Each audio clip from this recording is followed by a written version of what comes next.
of what's happening. I don't care anymore, and you open up the fridge and you enjoy yourself. And so here's an interesting study that they found out when they figured, well, how can you stay on top of your willpower? How can you charge that battery of your willpower? They took these students from the university, and they came in and said, look, you're doing a test on sensory perception. You'll be eating some food, so you can't eat for 4 hours. So these students show up, and they're hungry, and they smell freshly baked chocolate chip cookies. And they're excited. They can see the cookies. They're getting ready to sit down and do that. And so they all sat down around the cookies, and they divided the group in two, and then they brought big plates of radishes, your favorite. Up there were probably Brussels sprouts, maybe not as high. And they're looking at each other, and it says, okay, this is what we need to do. This side, go ahead and eat the chocolate chip cookies. The other side says, we know you want your chocolate chip cookies, but this is part of the test. You need to exercise some willpower and resist and eat the radishes. Sounds pretty simple, but it was amazing what they found out. So they're just eating the cookies. They send them to another room, and the ones are eating the radishes, looking at the cookies, resisting, exercising willpower, exercising that muscle.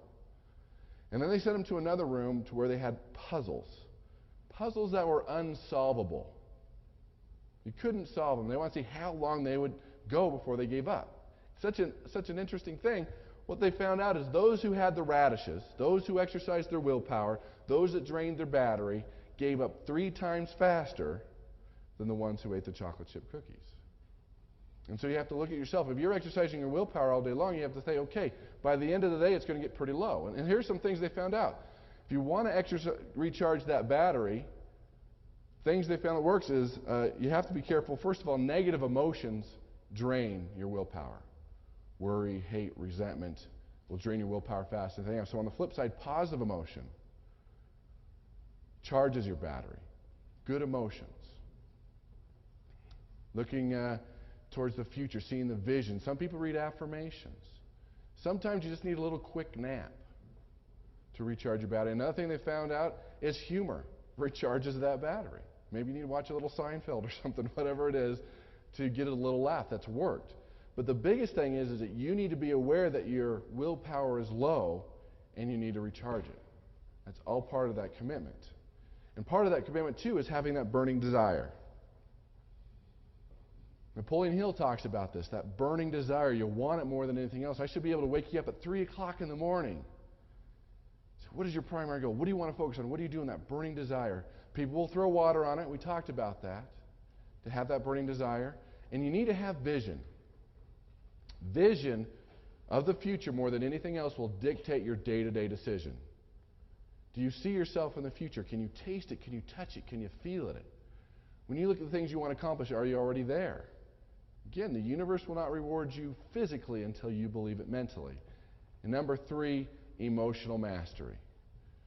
And I talked about when you get home, you're all upset, I don't care anymore, you've had a bad day. You need to make, and this is the important thing to write down, your commitment stronger than your moods. You need to make your commitment to success, commitment to yourself, commitment to your goals stronger than your moods. And understand your willpower and understand how it works. It's critical for your success. It's critical for your happiness. And that's what we want to talk about a little bit now is happiness. Now, is happiness an all-time high or an all-time low? People aren't that happy anymore. Do you like to be around bitter, negative, pessimistic people? Anybody? It's very contagious. And so I hate to break the news to you, but as you look at life, there are no reset buttons. There's no mulligans. There's no takeovers. This is it. Is that true? So we might as well enjoy the journey. As you look at people, as we study people that become financially independent, money just makes you more of what you already are. So if you're not happy along the way, money's just going to make it worse. So as you look at happiness, you have to understand you have to have your own definition. What is happiness to you? It doesn't matter what society thinks, your neighbors think, your parents think. What is happiness to you? You have to be able to define that and realize that happiness comes from within. Now, sure, external things like cars and homes will give you temporary happiness, but we're talking about long-term happiness. My favorite definition of happiness comes from Ingrid Bergman, who says, happiness is good health and a bad memory. Pretty simple. I mean, health is important, but the bad memory is we get so caught up in people that have wronged us that we get resentment.